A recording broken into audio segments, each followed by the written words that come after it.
Everybody, welcome back to Atomfall. You'll just have to excuse me while I just get myself out of this bandit base before any of them turn up. I've just been slaughtering them. So, what I want to do in this video is talk about whether Atomfall, is it really a survival game? What survival mechanics does it have? And this is really for people who are maybe on the fence about spending some time playing it, obviously buying it and thinking, yeah, you know, I like games like Resident Evil, I like games like Stalker, I like DayZ.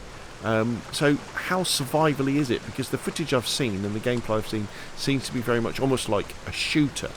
So I would define Atomfall. I think the devs kind of have it right when they call it a survival action game. It's a bit like a survival light that you have, but I think it's very well balanced in the way that they do it. So let's have a look at my inventory and I kind of explain why the survival aspects of it are so good, I think, in the fact that it's simpler than something like DayZ. So you don't have to eat food to stay alive. You don't have to drink water to stay alive. However, eating food like Cornish pasties and pieces of cake will make your health go up. There's no automatic health recovery when you go above a certain point. I think there might be some when you're very low. So again, you've got to manage your health, and the way that you do that is through eating cake, eating Cornish pasties, crafting and applying bandages and med kits. Also, you have things like tonics that you can take, so you can get poisoned and you can get burned. So you take these, but generally you take them before you're in a situation when that might happen. So say you're fighting an enemy who's got a flamethrower, you may well take the burn salve because that will give you a buff against fire resistance. If you're in a radiation zone, you're going to take the radiation resistance tonic before you go into that zone. So it kind of works that way. Also, you have things like painkillers, so you can take painkillers and that will stop incoming damage as much. Or you can also have things that boost the damage you do, but I guess that isn't really survival. A big part of the survival element for me is the inventory management and the lack of space that you have. And this is always a big part of survival games, isn't it? Like survival horror games like Resident Evil, and the fact that you've only got so much space and you can't expand the space in Atomfall.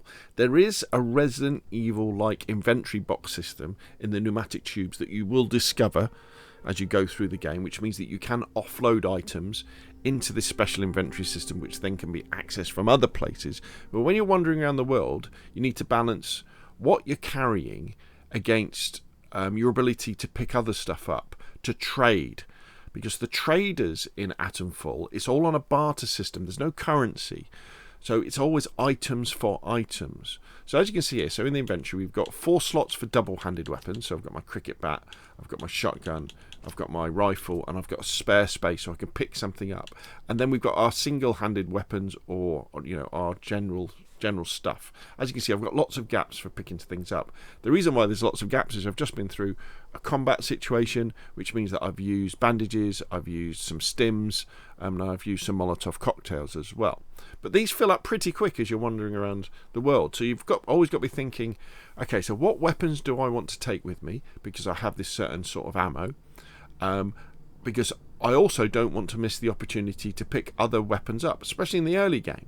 So you want to pick things up. So you might think, well, actually, I don't want to take a rifle and a shotgun. I'll just take the shotgun, or I'll just take the rifle, or maybe I'll just take the pistol. And therefore, as I come across weapons, I can find them, pick them up, and then I'll be able to take them to traders to get something I want, like a training manual, so I can unlock different skills. If you look near the top of the screen underneath where it says backpack, you're going to see the different ammo I've got. So starting from the right, I've got 8 shotgun shells, I've got 14 rifle bullets, 6 arrows, 10 SMG bullets, and I haven't got any pistol ammunition left. So again, this would say, well, okay, so if I've got no pistol ammunition left, maybe I shouldn't be bothering carrying the pistol. So if I've got an opportunity to store it at one of those inventory boxes, maybe I should do that and leave space. And so you're really thinking about how that works, and it's a core part of the gameplay mechanic of the game.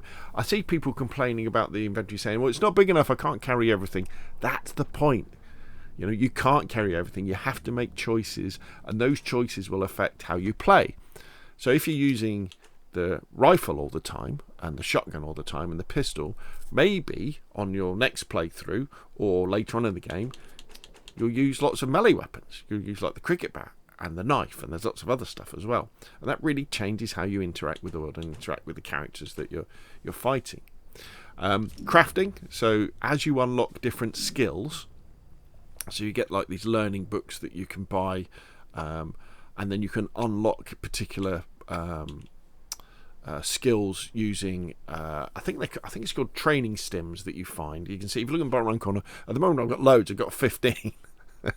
So I can unlock various skills, and you can suit these to the sort of gameplay that you want to do. So if you're really into your melee combat, you're going to unlock lots of those. Maybe you're into your shooting, so you're going to unlock lots of those, or you want to be healthier, that kind of thing as you go along. So that's good.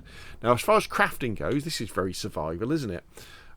Because we can craft all of these things. Again, we buy the recipes so we can learn this stuff. And then if you look at the top of the screen, underneath where it says crafting, you can see all these resources that we pick up. So you constantly, as you're going around the world, picking things up. We've got things like glass, we've got iodine, we've got poison, we've got glue, we've got herbs, we've got cloth, we've got water, we've got gunpowder, we've got spores, we've got scrap, and different things require different resources in order to make them, which means that as you learn more of these recipes as you're going around, you don't have to carry the things in your backpack, because you can craft them on the go, and that's really cool as well. And it's not too so what happens is when you're playing the game, obviously it's a single player game, when you go into your backpack, the game isn't completely paused, it's still running. So you do have to bear that in mind, but you can go into your backpack to select things like med packs or tonics or bandages or Molotov cocktails and things like that, or assign a different weapon to your D-pad, and then you can use it. But you can just run around the corner, and when you get quick on your gamepad or on your keyboard, that's not too much of an issue. But what you tend to do, and what I tend to do, you tend to get ready for a situation first. So if I was going into a combat situation, I'd make sure I've got a bandage, I've got a med kit, which you find those, you don't craft them. I'd either find, or I'd craft a Molotov cocktail. I'd craft some painkillers so that I reduce incoming damage, and I may well craft the combat stim. So if I'm going to get into melee combat, which in Atomfall generally you will, I've got one of those to increase that. So there we go, that's the kind of survival aspects of Atomfall, and I would say it's got enough of those to call it a survival game. It's not a hardcore survival game. It's not like DayZ or games where you have to sleep. Oh, and of course you've got stamina as well, which I didn't talk about, and I think they've balanced it very well. I think without a doubt Atomfall is on the casual side of things. I mean, it is really challenging at points, and you can get stuck in terms of what to do next and how to kill certain enemies. But once you figure them out, and often there's multiple ways to do things and kill enemies and approach situations, it becomes very fulfilling, I find. In the same way, like when you're in DayZ or Resident Evil or Stalker, and you're crafting things to survive and to kill enemies, and you're becoming like almost like self-sufficient. You're living off the land, if you like. You get that feeling in Atomfall, where you're using what the game is providing you, not literally. So, you're making things like your stims, you're making things like your Molotovs from the resources that you've got, and you're picking them up. And I think it's very good indeed. So, not a hardcore survival game, but definitely an action survival game. Anyway, what do you think then? Put your questions and comments down below. If you enjoyed the video, hit like. If you want to see more, press subscribe, and of course I'll see you again soon.